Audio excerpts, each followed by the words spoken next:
Well, everyone, it's time for us to go and take a look at the Samsung Galaxy Z Flip 4 and see how this particular phone holds up in 2025. Now, the biggest thing I can tell you about the Samsung Galaxy Z Flip 4 is that in a lot of ways, this phone still is like an interesting device. I think these types of phones have their own place in terms of what people want to do with a phone. But at the same time, I never have felt like the flips were great values. And even now when we're taking a look at the Samsung Galaxy Flip, the latest one, the 6 or 7 that just came out, even that one I'm just not that big of a fan of. And I feel like Apple, or Samsung in this case, could be giving us a little bit of a better type of experience for how expensive these phones are. So we'll kind of see how this phone holds up and even kind of compares against the earlier, even the same year Samsung Galaxy S phones. But if you want to go ahead and pick up some phones that I would recommend buying this year, links will be down in the description below. You can go and get them from there, and you can help support the channel at the exact same time. Now,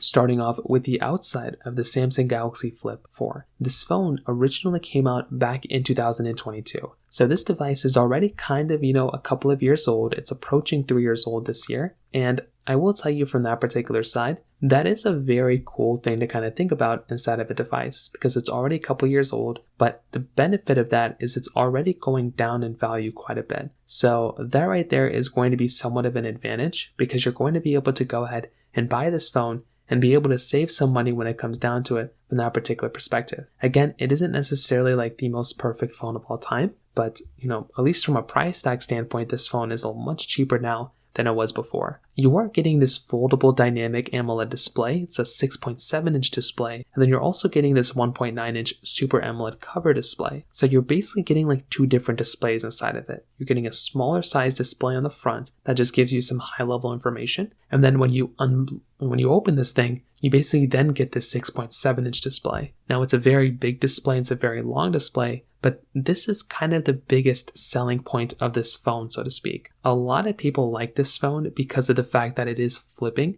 and it's such a unique experience. A lot of people like that flipping mechanism, and I will tell you, it is a cool thing to have. I think it's very, very unique, but at the same time, I think it's more of a gimmick than anything else. And I just don't know if this would necessarily be a reason why I would go through and pick up this phone. The reason for that is because with a device like this, you're essentially going to have to go through and kind of sit there and just kind of, pay a premium for this type of experience. If it's a big deal for you, then go for it. But, if it's not a big deal to you, then I don't know if that would be necessarily where I would spend the extra money at. You're still getting a, USB Type-C port on the bottom, no expandable storage. On the back side, depending on how you look at it, you're basically going to be able to get that frosted glass back and a little bit of that screen that's on the top portion. So, it still is like a great looking phone. I think it still looks good. Again, there really isn't that much to really complain about here on the outside if you like this type of design. And I think it's a really good looking phone. It's such a unique concept, even still to this day. But the only issue I have with this type of phone is paying the premium for this type of device. I just don't want to spend extra money just by having this type of device in this type of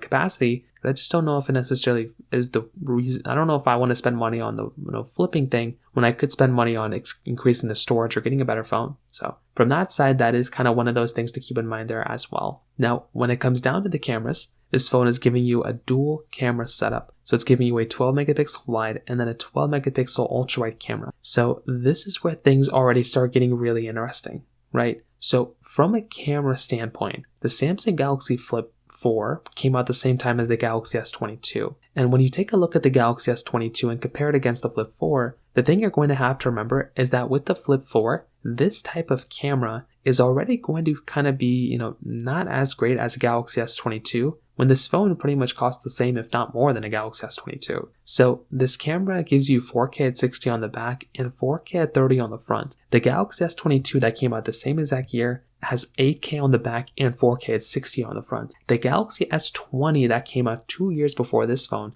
is giving you 8K and 4K at 60 on the front. So that right there is somewhat of a concerning thing because this is where you start paying the premium. And this is where I start looking at this device, and I just really don't know if this would be where I'd want to spend extra money at when this phone is already going to be kind of missing the mark, so to speak, from the camera standpoint. Especially 4K at 30, that's not really that great of a resolution even back in 2022. So, a lot of phones had it back then too. There were some A series phones and some other phones that had the same type of issue. And that is kind of what you experience here when you're going to be getting this type of device. Like I said before, it just seems like you're spending extra money on a device when you probably could be getting a better device and save money, That's just kind of how I feel about it. So from the camera standpoint, I think it's a good camera, but it's not really like a great camera for the price or anything like that. So from that side, that kind of covers it up there as well. Now, on top of that, when it comes down to its software longevity, this is another one of those interesting things. This phone started off with Android 12. I think it did get up to Android 14 or 15. And I don't really think this phone is going to be supported for that much longer if it still is supported. So that right there is another one of those things to keep in mind here as well. So once again, you're going to be going through and getting a device on this phone that isn't necessarily going to be supported with software that much longer. And now with the current generation of flip phones, those ones have a much larger, longer lifespan ahead of it. So that is an advantage for the current flip phones. With these older ones, these ones are kind of giving you this experience where they're just more, they're just not really giving you software updates. So that would be another big reason why I would not recommend buying this type of phone anymore, because you're going to be getting a device that is essentially going to be a bit outdated when it does kind of come down to that software experience. Again, it's not going to be that big of a deal because probably not that many people are going to buy this phone anymore. But if you are still planning on buying it, just keep in mind that it isn't necessarily going to be supported with software for that much longer. And finally, when it comes down to its performance, this phone is going to be giving you the Qualcomm Snapdragon 8 Plus Gen 1 chipset inside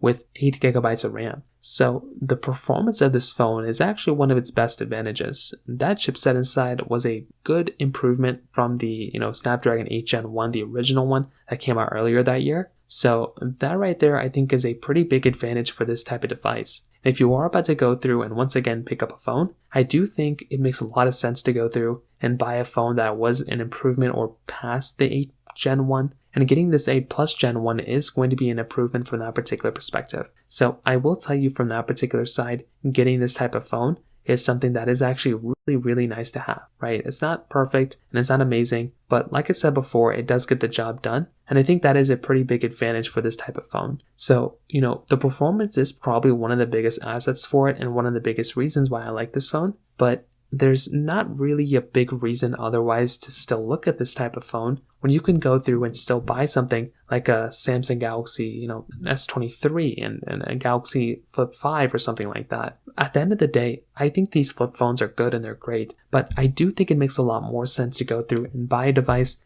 that is going to be giving you a little bit of a better experience for a better value. And that's why I think something like a Samsung Galaxy S23 would be a way better phone than this one. It's a little bit more expensive, but that type of device is going to be giving you a substantially better experience. And I do think it would make a lot more sense to go and buy something like a Samsung Galaxy S23 than a Samsung Galaxy Flip 4. I'd still think if you want a bigger phone, get a Galaxy S23 Plus, but that's the way I kind of see it. I think the Flip 4 is a good phone, but I just don't necessarily think it's worth the money, and I don't think it's necessarily worth buying a used, a phone that's already outdated with software. So from that side, that kind of covers it up there. If you have any other thoughts or questions, please let me know in the comment section below. Hit the like button, that would mean so much, but definitely hit that subscribe button. More importantly than everything else, I love every single one of you guys. Hopefully I'll catch you guys in the next video. Peace out till then.